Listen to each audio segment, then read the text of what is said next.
კიდევ ერთხელ მოგესალმებით ძვირფასო კოლეგებო, კულტურის კომიტეტის ხდომას გახსნილად ვაცხადებ, წარმოდგენილია დღის წესრიგით საქართველოს მთავრობის მიერ საკანონმდებლო ინიციატივის წესით წარმოდგენილი საქართველოს კანონის პროექტი კულტურის შესახებ, საქართველოს კანონში ცვლილების შეტანის თაობაზე. მომხსენებლად გახლავთ საქართველოს კულტურის მინისტრის მოადგილე ბატონი ბექა დავითულიანი, მოგესალმებით ბატონო ბექა და გთხოვთ რომ წარმოგვიდგინოთ აღნიშნული კანონპროექტი. მოგესალმებით, წარმოგიდგენთ კულტურის შესახებ კანონში ცვლილებების პროექტს.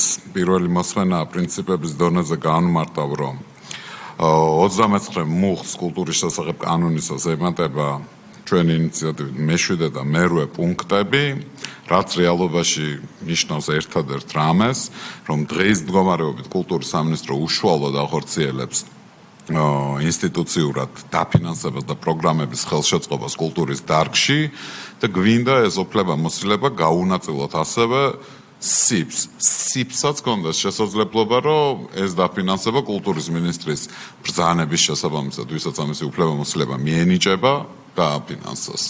ოღონდ, ამისთვის სპეციალურად საქმის კურსში რო იყოთ, როგორც კულტურის სამინისტრო ვაძლიერებთ სიპ შემოქმედებით საქართველოს, სადაც იქნება ძირითადად თავმოყრილი ყველა პროექტი შევა რეალურად საბოლოო ჯამში იქ. ეს არის მთელი არსი, მხოლოდ მე-7 და მე-8 პუნქტები ემატება ამ შინაარსით.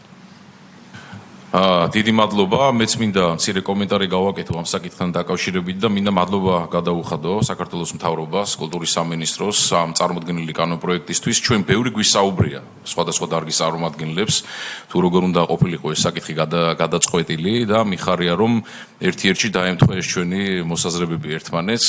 ვფიქრობ, რომ ეს კიდევ უფრო მეტად გააუმჯობესებს ჩვენი დარგების მუშაობის ეფექტურობას და ძალიან მნიშვნელოვანია, რომ იმ ორგანიზაციებს, რომლებიც უშუალოდ დარგს, ასე ვთქვათ, კურირებენ და მეთვალყურეობენ, თავად განსაზღვრავდნენ დარგისთვის საჭირო პრიორიტეტებს და მათ შორის ეს ფინანსური მიმართულებით ვფიქრობ, რომ ძალიან მნიშვნელოვანი და ეფექტური იქნება. დიდი მადლობა კიდევ ერთხელ.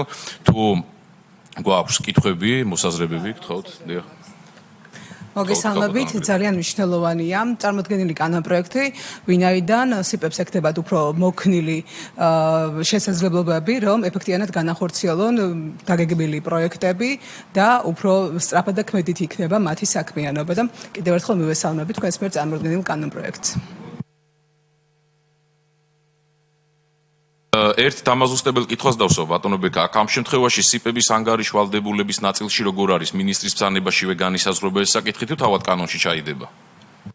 კი, ნამდვილად ასეა, მინისტრი თავისი ბრძანებით განსაზღვრავს კონტროლის მექანიზმებსაც, ახლა სამინისტროს სხვადასხვა დეპარტამენტები და დარგები ახორციელებენ ამ უფლება-მოსილებას. ეს დეპარტამენტები თავის მხრივ ზედამხედველები იქნებიან, რა თქმა უნდა, სიპს ეყოლება სპეციალური კომისია და ანგარიში ვალდებული იქნება სამინისტროსთან, რომ ყველაფერი მიდიოდეს ისე, როგორც საბიუჯეტო სახსრების განკარგვას შეესაბამება.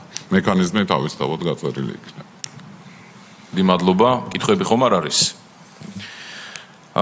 მაშინ ჩვენ შეგვიძლია რომ წარმოდგენილ საკანონმდებლო ინიციატივას პირველი მოსმენით უყაროთ კენჭი. გთხოვთ, პატივცემულო კოლეგებო. შესაბამისად, წარმოდგენილი კანონპროექტი კულტურის შესახებ საქართველოს კანონში ცვლილების შეტანის თაობაზე პირველი მოსმენით დამტკიცებულია. დიდი მადლობა კომიტეტის ხდომას დახურულად ვაცხადებ. უღრმესი მადლობა.